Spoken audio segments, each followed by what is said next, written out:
night. I am coming to you live from right here in Atlanta. Hoping you guys are all having a great night and have had a great weekend, no matter where you are in the world. It has been a good one here. The weather actually held up and it was nice and lots of opportunities to get outside and enjoy it. But welcome to Sunday Night Live with me. I'm Dr. Taz, here to take your questions, break down the headlines, and get us ready for the week ahead. Those of you who've been joining me for some of these Sunday nights, I hope you like this time. Is this a good time for everybody? You guys can let me know. We tried 5 o'clock last time just because I had a commitment, quite honestly. So we'll play with this and see, but this Sunday night time seems to work, and we'll try to keep showing up every Sunday evening to help us get ready, especially in times like these. Lots of headlines again for us to look at. I don't know if you guys are following some of them. Some of them are encouraging, some of them are discouraging, but at the end of the day, we want to put the news together and be able to make sense of everything that we're hearing and seeing. Some of what you may have heard, for example, is a lockdown potentially in Europe. I know that I've got folks from the Netherlands and from England joining me, along with people from all over the United States as well. In Florida, on the other hand, right here in the United States, the governor lifted all masks, all bans on businesses, said they are never locking down again. And I know right here in Georgia, we finally flipped from a top 5 crisis state and went into kind of the next tier. So lots of movement when it comes to the coronavirus pandemic, all of it affecting our health. We're going to talk about how in just a moment. But first, let's start with a quote. That's my favorite way to begin. Just because something is not happening for you right now doesn't mean it will never happen. How many of you guys put your plans on hold when the pandemic hit? I was talking to a friend last night. We had some friends over for dinner, and we were talking last night about how the pandemic has done something for everyone, right? It sort of reprioritized things. It sort of shifted what you wanted. It's maybe brought family time back a little bit. It's made you appreciate the smaller things in life. But it's so weird. It's like, a lot of us don't have big, grandiose goals right now because, again, I think we're just trying to see where we land and on any given day. And I think that can be a challenging place to be. So it's important to remember that even though the time is not now, the time will be there and the time will come for all the things that live in your heart. So remember that. I love that quote.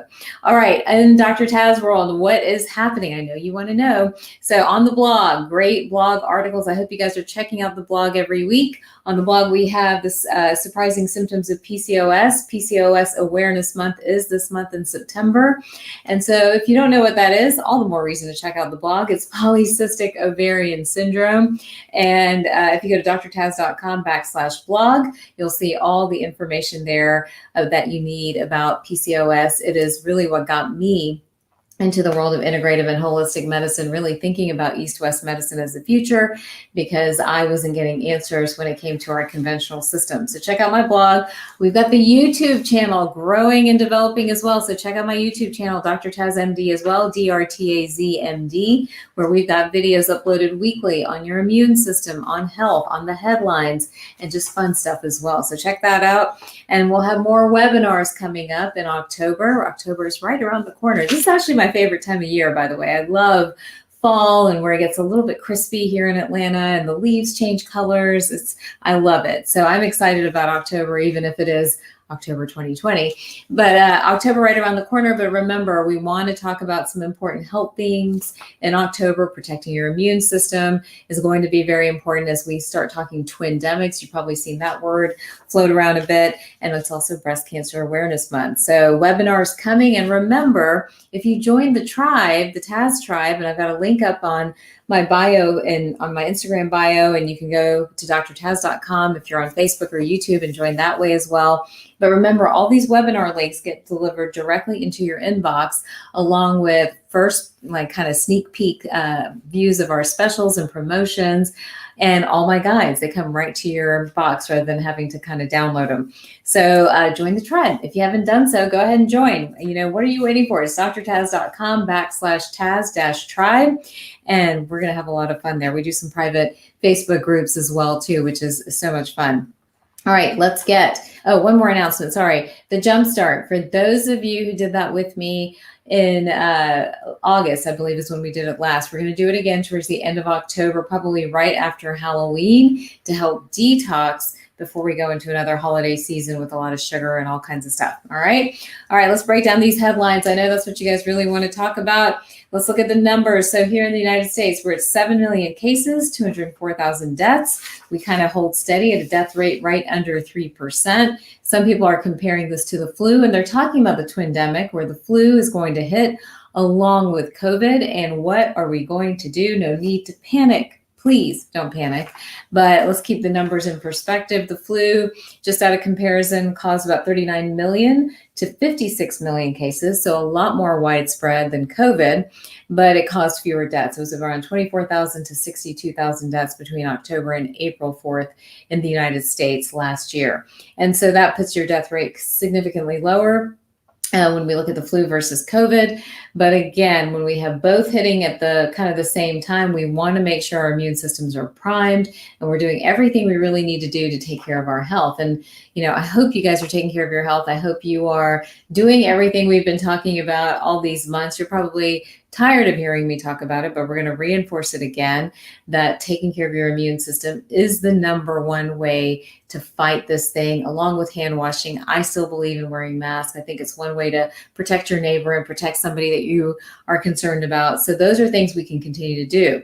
I'm getting a lot of questions about the flu shot. How do you guys feel about the flu shot?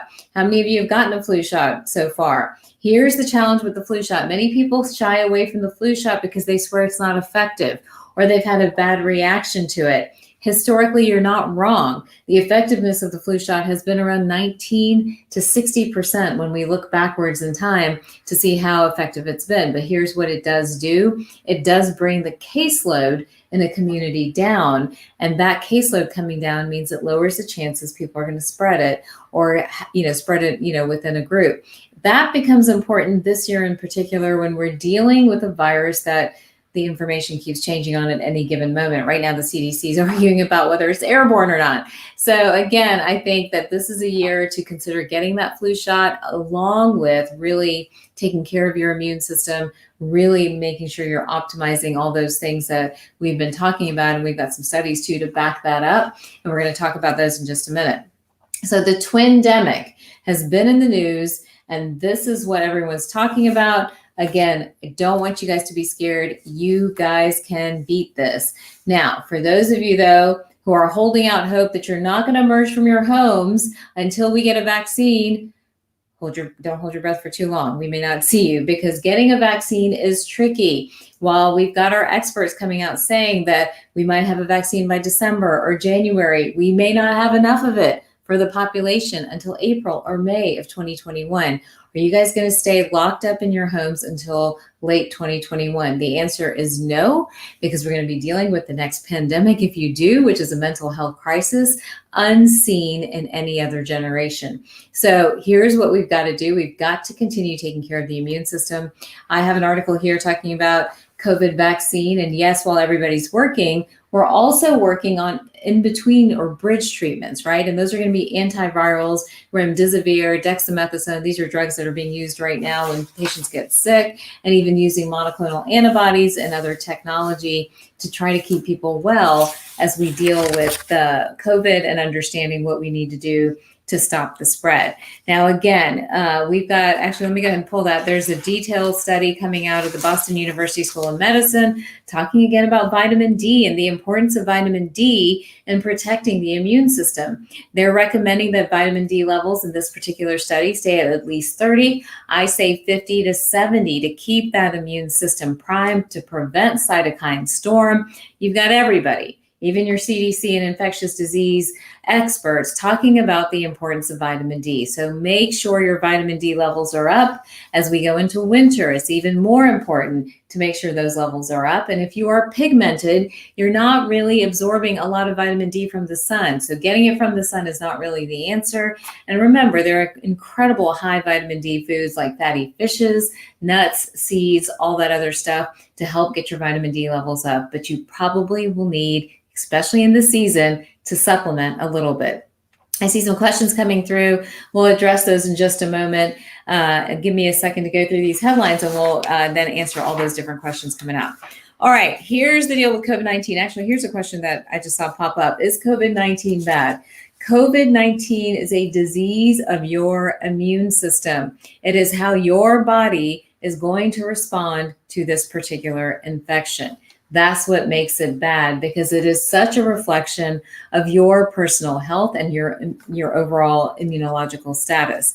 Now, COVID-19 is something where if you are taking care of yourself, it could be nothing more than a cold. But for those of you who have a particular genetic tendency or multiple diseases or chronic conditions or simply have inflammation, then that in turn becomes a bigger deal, because COVID-19 goes from being a mild illness to something more severe. So that's the differentiator. So your health, again, really matters. And I know you've heard this from me over and over again, but I'm going to say it again. Your health really matters in this crisis and in this pandemic in terms of getting you to the other side. Let me pull out this other article I have. I see more questions coming up, but I think this is important to help you understand all the different factors that play into it.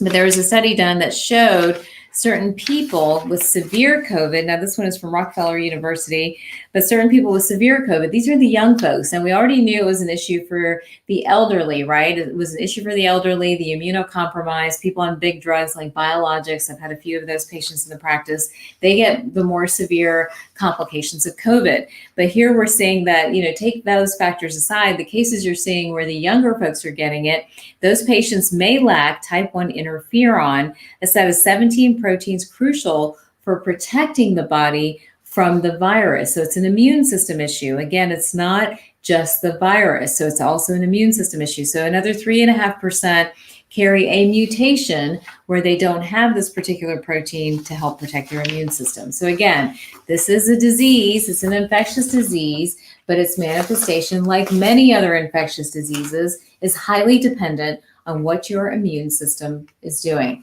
I see a comment here that fear lowers your immune system. Yes, thank you for bringing up the emotional component for that. So many people don't understand that there's an emotional aspect to our physiology, and emotions like fear are held in different places in the body, which wear the immune system down. We do some really neat testing in the practice that shows that connection, and people are always blown away when they see how their emotional makeup is impacting kind of their physical makeup as well.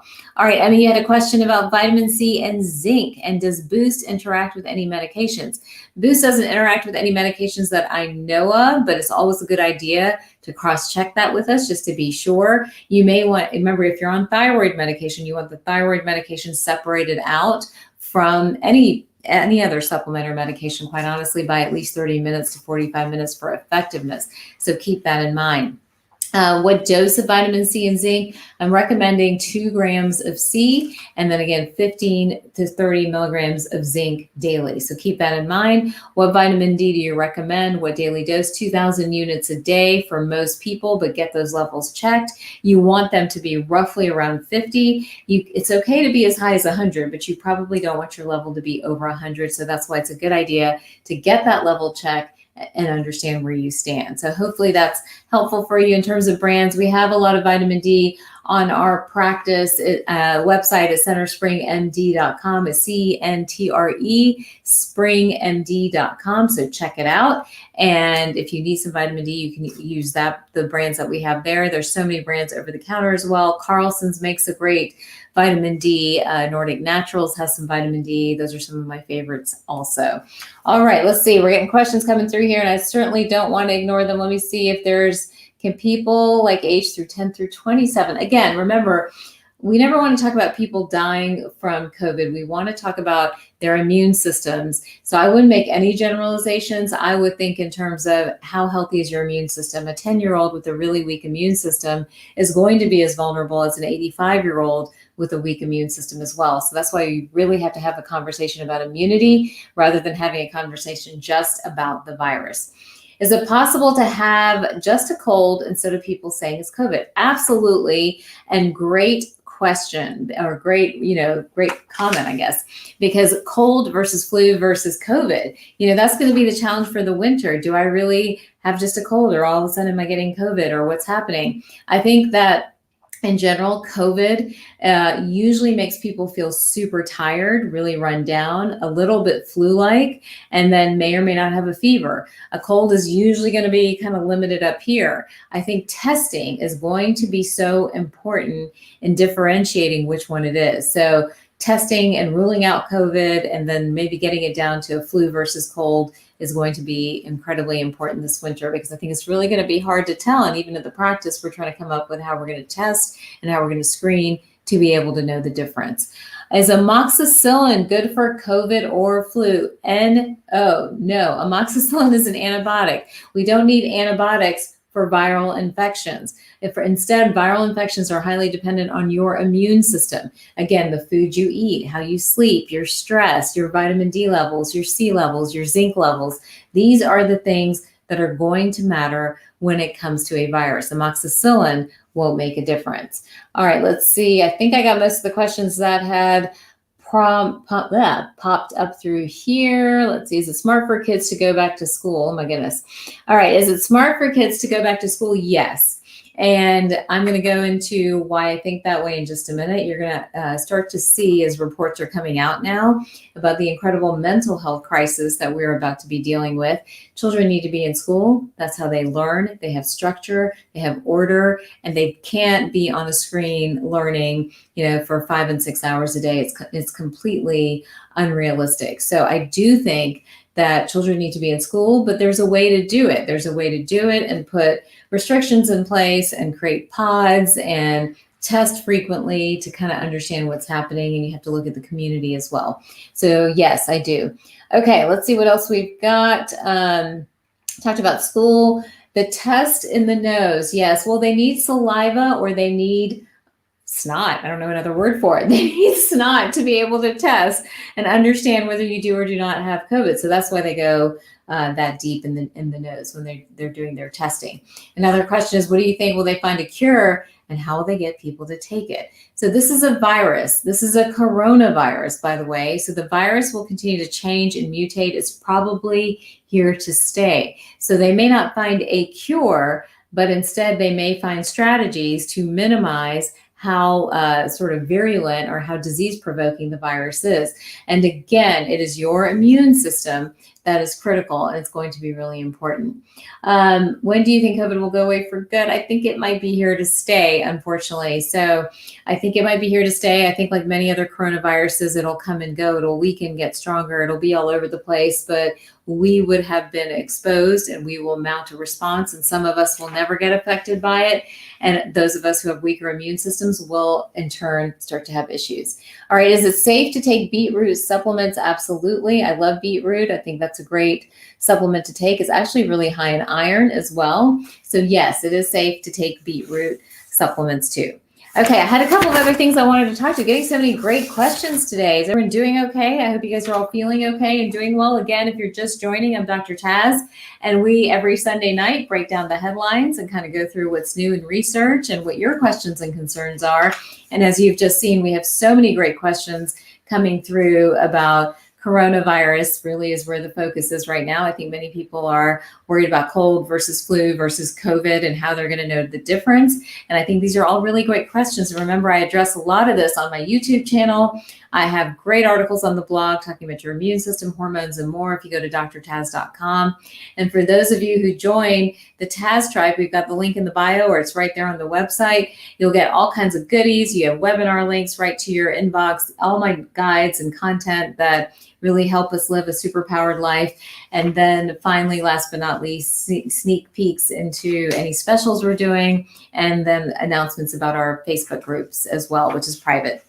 Okay, I want to talk about something else, which I think is really important. It's still connected to COVID, but I'm really worried about this. And Gina, I see you. Thanks for following and being so amazing on all my social posts. I appreciate it. I know that you're watching and you're truly, truly appreciate it. Carrie, you too. You guys are fans, and I love it. Thank you so much. Okay, so let's talk about what COVID-19 and this pandemic is doing for us all mentally. We've got some sobering news here, news that I'm really worried about when I think about my family and my community and my friends. Really, a couple of things that we want to go through here. So first of all, dealing with the global tsunami of mental health problems during and post COVID-19. This is from the European Society of Microbiology.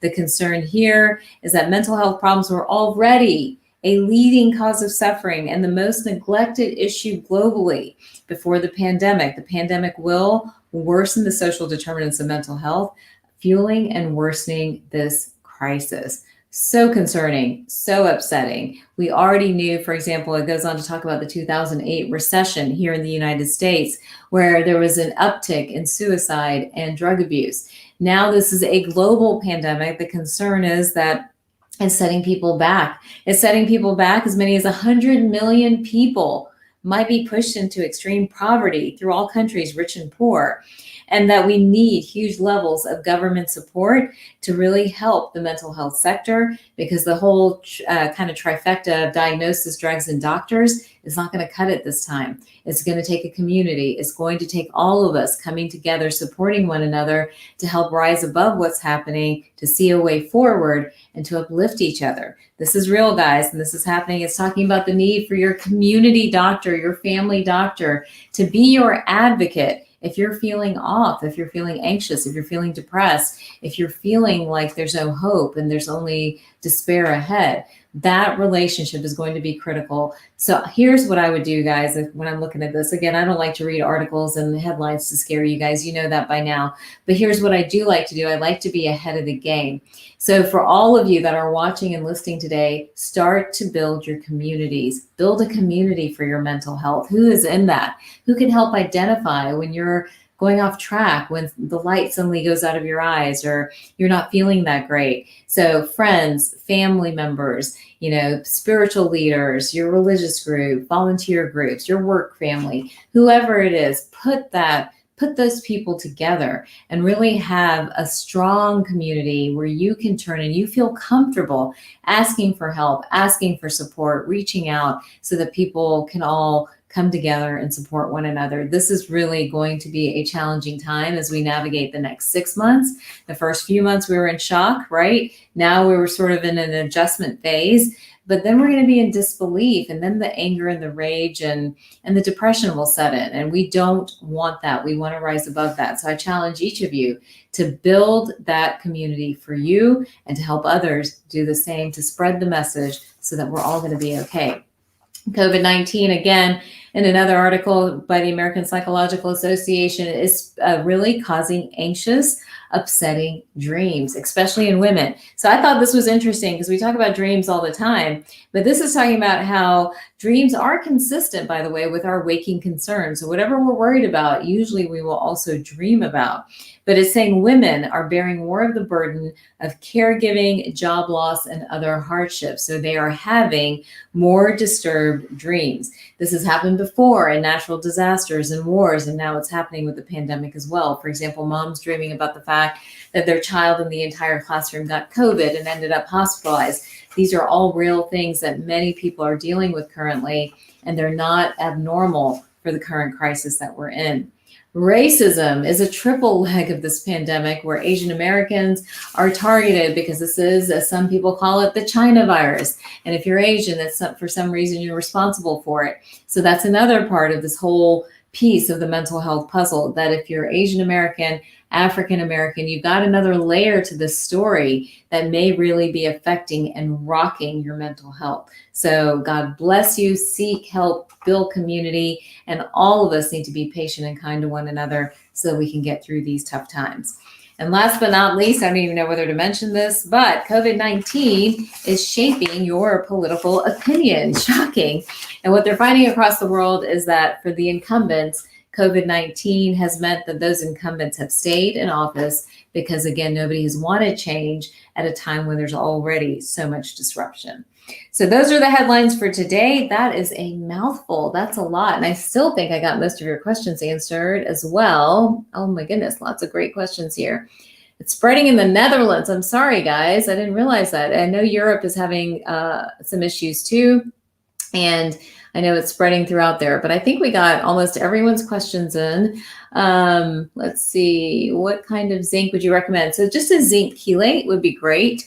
Zinc chelate is available everywhere, but it's just a combined form. So look for something that says zinc chelate, 15 milligrams should be good enough. Now remember my product, the Defender, which every time I come down here to do this, I'm like, I need to show everybody what that is. But the Defender is astragalus, zinc, and C. It's a combination product to help boost your immune system, to help that T cell mediated immunity that we keep talking about. And it's on my website. It's on theeastwestway.com, which is my product and wellness line if you want to check it out and take a look at that. But that actually does have both zinc and C in it as well. All right. So I think we've got all our questions in. Thank you guys so much for watching. We will do this again next Sunday night. And if you have questions along the way, it's not on Amazon yet. I'm working on it, but no, it's on Amazon. If you go to theeastwestway.com, or if you go to my website, it'll lead you there, drtaz.com. But yes, we are working on that for sure. So again, thank you again for watching. I know that's a lot of information, a lot of news today. Spread the word, spread the message, build each other up, get a hold of all these goodies in the Dr. Taz world, and check out the blogs and all this fun stuff that we have going on.